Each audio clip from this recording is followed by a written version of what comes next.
Around the moon before it lifts off. Next.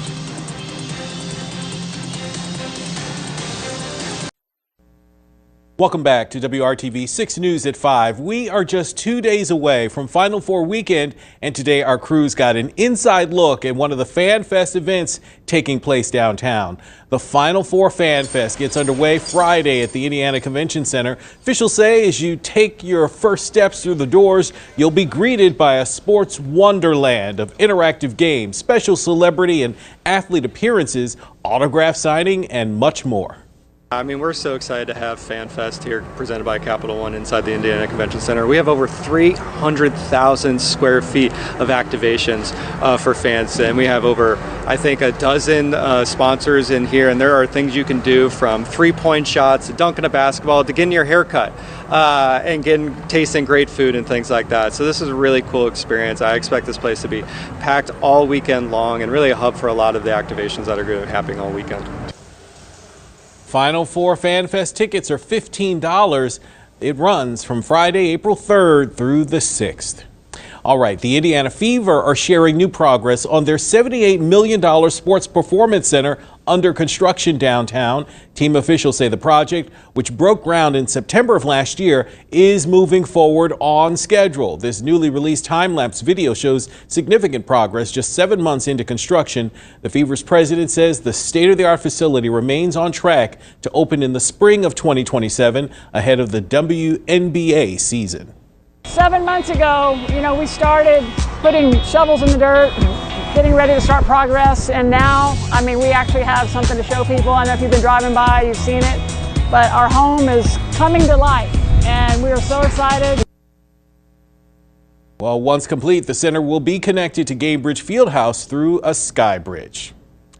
Let's take a turn to our weather now. Conditions outside kind of gloomy and a little misty and drizzly. Our meteorologist Ryan Morse is here with me. Ryan, I guess we're heading into kind of a dreary weekend. And that's kind of what we're looking ahead to. We may have a couple breaks in the action here, but the rain isn't too significant right now. It's a bit heavier to our south. And as we're closing out the month of March, as we closed it out yesterday, precipitation numbers, we were mentioning this during the entire month.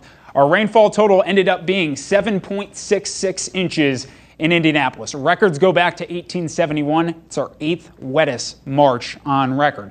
24-hour rainfall numbers, and pretty significant as you're going into north central Indiana. This is mainly from last night. We stacked up 2 to 3 inches of rainfall estimates in Tippecanoe County, south of Lafayette. You had ½ inch to 1.5 inches to Kokomo. And then here in the Indy metro area is generally under 1/10 of an inch, with the heaviest rain now off to our south. Here's radar. As I mentioned, pretty quiet here. We have some light mist to light sprinkles north and east of Indianapolis moving into Muncie. But south along the Ohio River, we still have a severe thunderstorm watch left over in the yellow boxes. And it looks like they just canceled that in southeastern Indiana. This is going to be the focus of the light to moderate rain over the next couple hours. Here's future radar, which lifts that front back to the north through the early morning hours. This will bring us scattered showers and storms. Severe risk really not there, but you may hear some rumbles of thunder in the early morning hours before we head into a warm and windy day on Thursday. Thursday, gusts potentially 40 to 50 miles an hour. Satellite and radar, so here's that same stalled front we've been dealing with through the last couple days. Energy with our next system in the Colorado Rockies, and that's going to be a storm system late on Thursday. Right now, look at this temperature spread because of that front. 50 in Indianapolis. You go down to Bloomington, 67, 71 in Evansville, and 44 in South Bend. A wind advisory is in place for tomorrow from 11 o'clock in the morning till 7 o'clock in the evening. Peak wind gusts 45 to 50 miles an hour, and this includes the bulk of central Indiana as we're going into the day tomorrow. Tomorrow we will find dry time during the daytime hours after that early morning round. Mostly cloudy skies hold in place. Temperatures challenging record highs because of that wind. And we'll watch for the showers and storms developing in a line through the evening hours. Record high for tomorrow, 81 degrees. I have us getting there, at least here in Indianapolis. Severe storm risk, there is an enhanced 3 out of 5 risk in Illinois, 2 out of 5 slight risk for northwestern Indiana, and most of central Indiana is in the 1 out of 5 marginal risk. That's the green shaded area. Future radar, pretty quiet during the day, we'll have showers and storms first developing to our west and moving into our area as we're going into late Thursday and Thursday night. I'd say the time frame we're watching potentially for some of those stronger storms will likely be 6 p.m. onward into the early morning hours on Friday. And then we're looking ahead to Final Four weekend. Final Four weekend, we'll have another round of showers and storms on Saturday and could have a severe risk associated with that. We'll have to watch out for that. Temperatures much cooler on Sunday for Easter Sunday as well in the lower 50s, but nice to quiet down a bit later on in the weekend and into early next week. So 7-day forecast, we have a couple more rounds of showers and storms. In terms of rainfall totals from tonight all the way through the weekend, we're probably talking about another 1 to 2 inches across the area. And temperatures cooler as we're going into next week. Thank you, Ryan. Well, Bloomington is the place to be today as Fernando Mendoza and his Hoosier teammates take part in the IU Pro Day. We'll hear from the projected #1 pick coming up. You're watching WRTV 6 News at 5. This is RTV 6, serving Indy since 1949. RTV 6 News continues. Inching closer and closer to the launch of Artemis 2. What to know before it lifts off later tonight. Worries over inflation, why some experts are sounding the alarm. And seeking appeal, how President Trump feels about a recent ruling that put the White House ballroom project on pause. And we start this half hour once again with our weather, and outside we go, tracking rain on the way, and the chances of a shower or two could stick around for a while. Good evening once again, everyone. Welcome to WRTV 6 News at 5:30. I'm Derek Dennis. Let's bring in meteorologist Ryan Morris with this rain that's coming. Yeah, and I want to emphasize with tomorrow's rain. Yeah. It is not going to be an all-day rain chance. Okay. In fact, we're going to have a decent amount of dry time, although we have our next round of showers and storms, which is going to be filing in. It's all due to this pesky front that's been around the last couple days. It pushed into southern Indiana this afternoon, and that's where we're seeing the concentration of the heaviest showers and storms. It's more of a light mist at times in central Indiana. Temperatures at 50 degrees. Look what that front did across the state. You go back to Chicago, 39 degrees. Meanwhile, Louisville on the Ohio River sitting at 71 degrees. So that front will be surging north tomorrow, and we warm back up again. Current look at radar, again, the concentration of showers and storms mainly along the Ohio River. Zooming into the metro area, light mist, light sprinkles pulling out to the north and east. No major issues on the evening commute or if you need to be out over the next couple hours. Futurecast shows that front start to lift to the north, and this is going to be in the early morning hours. We could have some spotty showers and storms. Nothing too widespread across the area, and severe threat very low, just your regular showers and storms. Starting off the day on Thursday, those showers and storms should shift off to the north, and that's where we start to get in on some dry time. So for tomorrow, dry through a good chunk of the daytime hours. I'd say post 5, 6 o'clock is when we'll have a line of showers and storms starting to move in. Temperatures getting into the lower 80s, winds gusting over 40 miles an hour. I'll have the full time frame and the threats on some of those showers and storms tomorrow coming up in my full forecast. All right, Ryan, thanks. Well, for the first time in more than 50 years, NASA is sending astronauts to the moon. 3 Americans and 1 Canadian are expected to travel farther into space than ever before. The crew is testing equipment for a future moon landing. Michael Yoshida reports as the final countdown rolls on. Heading back to the moon. We are really pumped to go do this for this entire team. It has been a lot of work. It's been a great journey. Artemis 2, the first crewed mission of NASA's Artemis campaign, is sending 4 astronauts on a trip around the moon.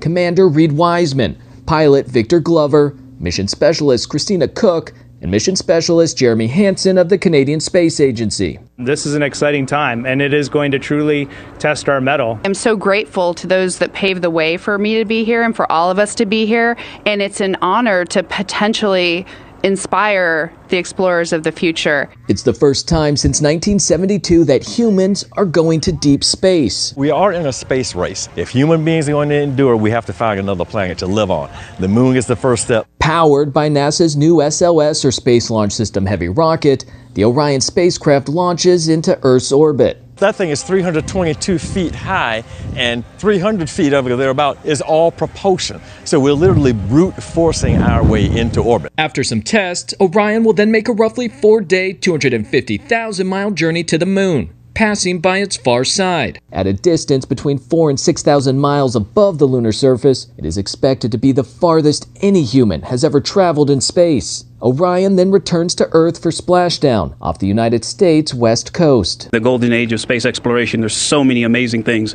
happening, and we should be proud, all of us. At Kennedy Space Center, I'm Michael Yoshida. Bank of America is signaling a key inflation gauge will hit 4% in the next 3 months. The gauge is called the Personal Consumption Expenditures Price Index. Bank of America's prediction aligns with one from the Organization for Economic Cooperation and Development. It forecasts 4.2% inflation in the U.S. this year. The Federal Reserve Bank wants that rate to stay around 2%. U.S. retail sales climbed in February, snapping months of declines. The Commerce Department says sales had been in decline for the last 3 months, but rose 0.6% in February. That's also higher than the 0.4% increase economists had projected. Retail sales climbed across nearly every category in February, increasing the most at department stores, personal care shops, and clothing retailers. Spending declined only at grocery stores and furniture retailers. Well, the private sector added 62,000 jobs last month. Payroll company ADP released the estimate today. It found the biggest bump was in healthcare and education.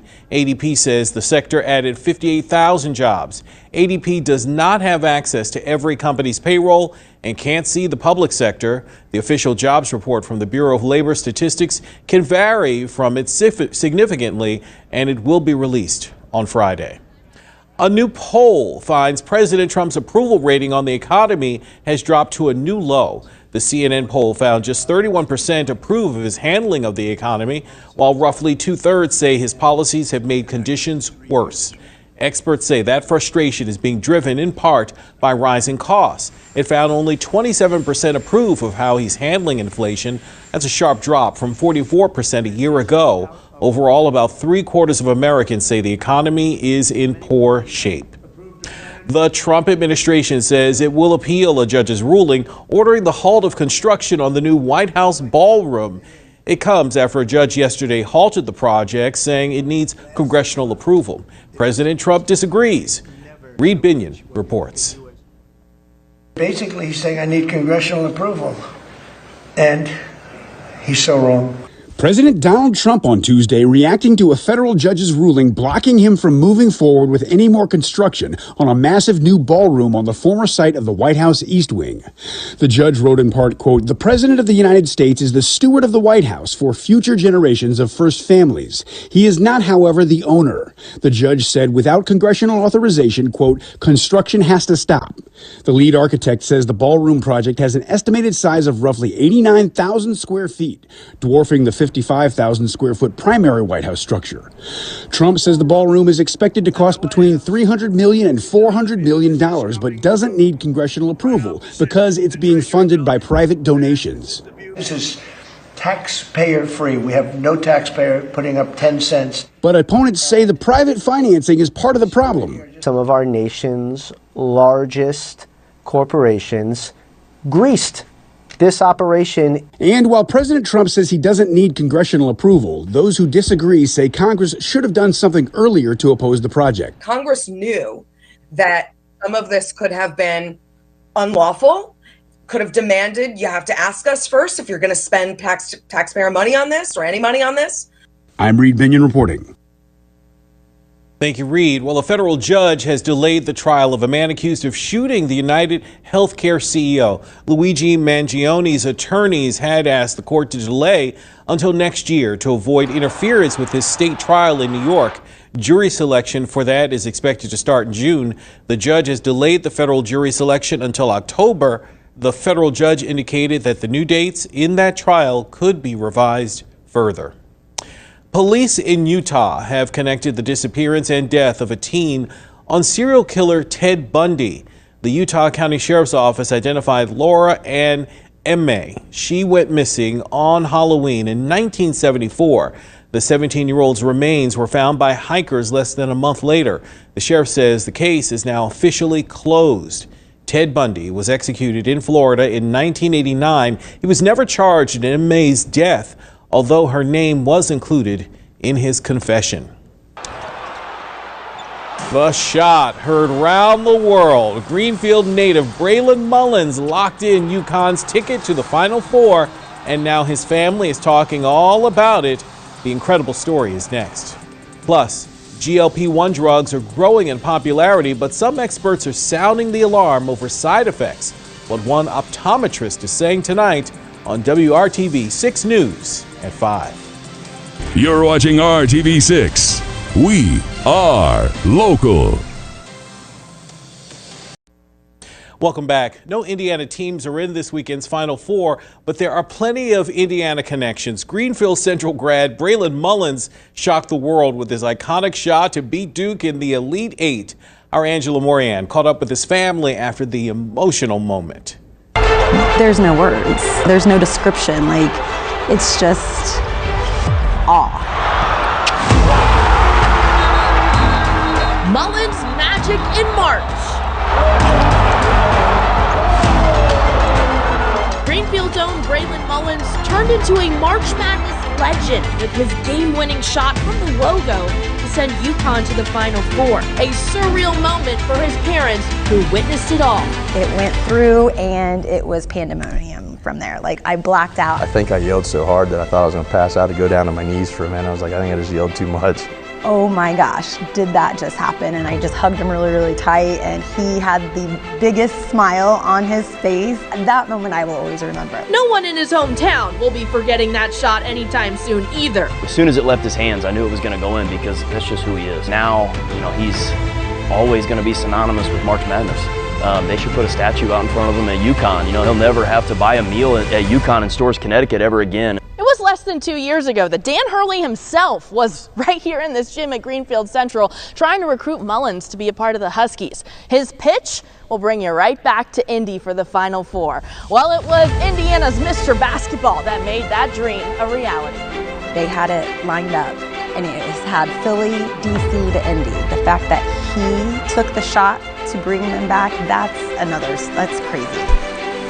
That's mind-boggling, actually. I don't know, you can script this in, I don't know how it's happening, but it is, and it's awesome, because that could have been a shot to go to Phoenix, Arizona for the Final Four, but he's literally coming back to Indy.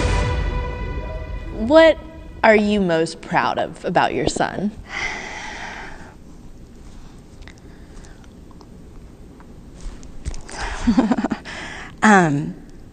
Again, just himself. Who he is, he stayed grounded throughout this whole process that he's been going through for 2-3 years. Kid from Greenfield, now he's in a spotlight and he could be someone totally different, but he's never going to be. That makes me proud. He is Greenfield's own. And that's what makes it special. We're beaming here at Greenfield Central, and we'll continue to beam this weekend as he performs on a national level. And he'll do it in front of dozens of friends and family. Angela Morian, WRTV 6.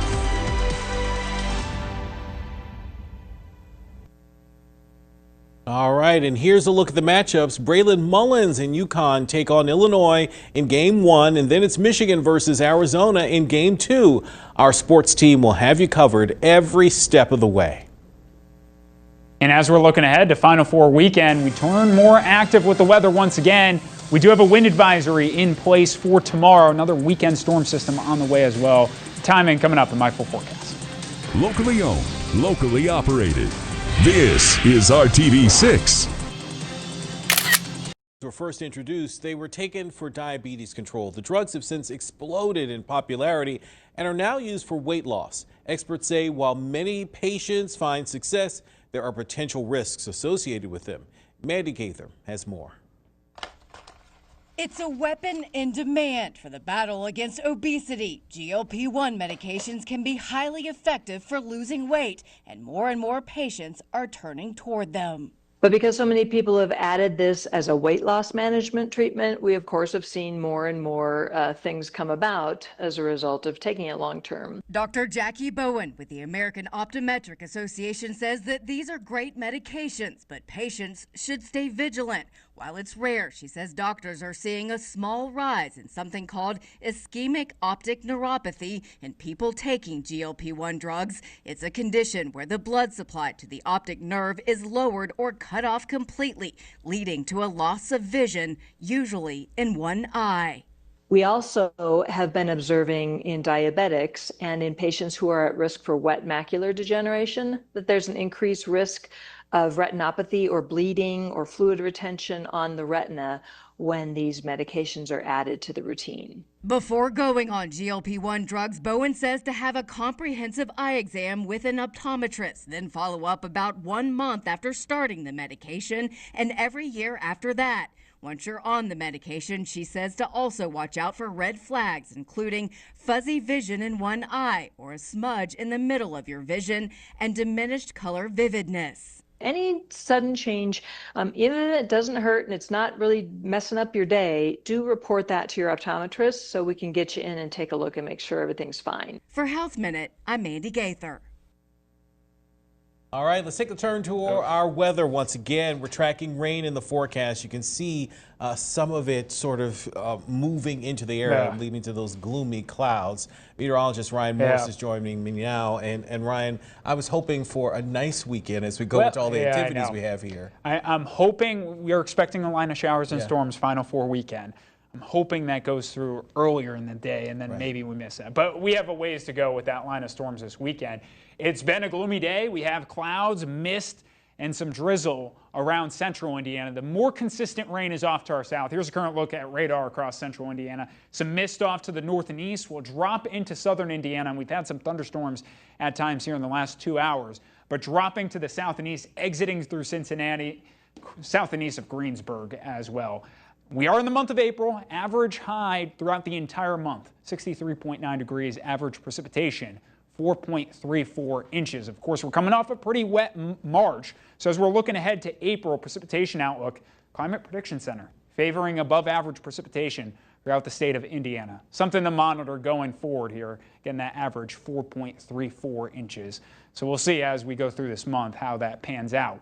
Here's Futurecast through this evening. The front to our south starts to lift back to the north.